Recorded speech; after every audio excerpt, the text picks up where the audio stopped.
Tengah itu udah Paris. Tapi untuk ukuran Paris Van Java, ya cetek lah, nggak ada apa-apanya. Itu Mesir teh. Jadi masih kejaga lah, alhamdulillah gara-gara itu. Jadi saya nggak kepikiran, oh apalagi pengen merubah Indonesia dengan bikin pesantren, nggak cukup. Berapa besar pesantren untuk bisa menyantrinya 200 juta anak muda. Kalau 2020 bonus demografi 70% penduduk Indonesia itu anak muda, berarti lebih dari 100 juta penduduk Indonesia itu youth, anak muda. Gimana kita bikin pesantren, santrinya 100 juta? Kan gak ada kan? Paling banyak juga kayak rata-rata pesantren gede itu di Jawa Timur atau Jawa Barat yang bagian kabupaten 10.000, 20.000 santrinya. Gak sampai sejuta. Apalagi 100 juta pesantren. Mana yang santrinya 100 juta? Gak mungkin. Kalau buat saya pesantren itu adalah tempat mencetak kader-kader ulama. Tapi masyarakat umum gak bisa dirubah hanya dengan membuat pesantren. Walaupun pesantren penting banget, harus ada tambahan. Apa? Tadi, pesan_tren. Bukan pesantren, tapi pesan_tren. Pesannya dibikin jadi tren. Itu yang kita terus berusaha. Kenapa saya ngejar followers? Biar gede sosial media. Karena sosial media salah satu toolsnya tren. Kenapa kita coba deketin teman-teman selebgram? Kita bentuk teman-teman yang selebriti yang udah hijrah jadi musyawarah misalnya. Kemudian kita coba arahkan mereka jadi salah satu brand ambasadornya di beberapa segmen. Walaupun gak bisa semuanya.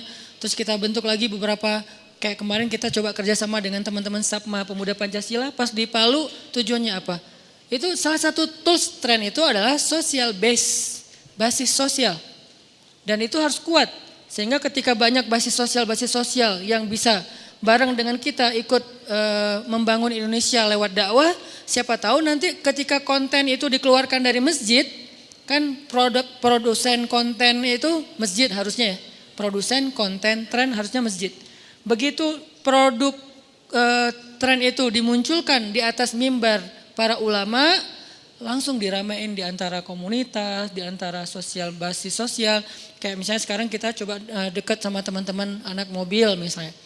Anak modif, anak komunitas mobil jenis tertentu. Kenapa? Kita pengen nanti dengan mereka yang udah memang di bidangnya, di dunianya, kita munculkan tren behaviornya di jalan. Yang kalau dilihat dari sisi Islam, banyak banget hadis-hadis tentang etika di jalan. Nabi itu orang yang paling baik etikanya di jalan. Salah satunya apa? Hadis etika di jalan ketika kita telat ke masjid. Kalau kalian telat ke masjid artinya masbuk, kalian mendengar dari kejauhan sudah iqamah, artinya sudah mulai sholat, maka janganlah kalian lari. Lari kalau diterjemahkan secara mainstream, lari pakai kaki kan? Tapi kalau terjemahannya konteks sekarang, lari dengan kendaraan. Saya pernah ngalamin soalnya dan itu gak bagus. Gara-gara kita ngejar pengen dapat rakaat pertama, ngebut. Lalu lintas itu dilanggar. Kalau perlu karena kita punya acara tertentu pakai patwal. Padahal kita bukan yang masuk dalam secara regulasi yang berhak pakai patwal dan boleh melanggar. Oke pakai patwal tapi jangan ngelewatin lampu merah kan. Saya pernah kayak gitu dalam sebuah event di salah satu kota. Rundownnya saya jadi imam sholat isya. Cuman qadarullahnya waktu itu pesawatnya delay. Akhirnya saya telat sekitar setengah jam. Saya landing di bandara pas azan isya. Saya landing pas azan isya. Jarak dari bandara ke venue, ke lokasi acara itu, waktu itu crowd event lumayan ramai juga. Itu kalau normal di jam segitu nggak pakai patwal sekitar 45 menit. Kalau tengah malam 20 menit. Jam 3 malam misalnya itu 20 menit. Kalau jam segitu habis isya sekitar 45 menit itu juga udah lancar. Bisa sejam lah. Antara 45 menit sampai 1 jam. Nah karena jamaahnya udah pada ngumpul di masjid sampai kan lapangan udah waktu itu sekitar 50.000 crowd eventnya itu 50.000 peserta. Semuanya nunggu Ustaz Hanan dijanjikan mau jadi imam.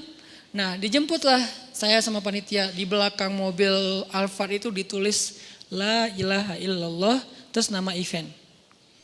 Saya dijemput, patwalnya PM. Pakai PM, lewatin semua lampu merah, ibu-ibu disuruh minggir semuanya yang naik motor pakai oleng gitu. Tahu sendiri ya, ibu-ibu nggak usah digituin juga udah galau gitu kan. Apalagi di klaksonin kan makin panik tuh ya. Kasihan, jadi saya ngeliat, aduh di jalan saya banyak dosa nih. Gara-gara apa? Karena saya terlambat untuk sholat Isya. Saya bilang ke panitia, udah tenang aja, mending kalian jangan iqamah dulu, nungguin. Atau ganti imam yang lain.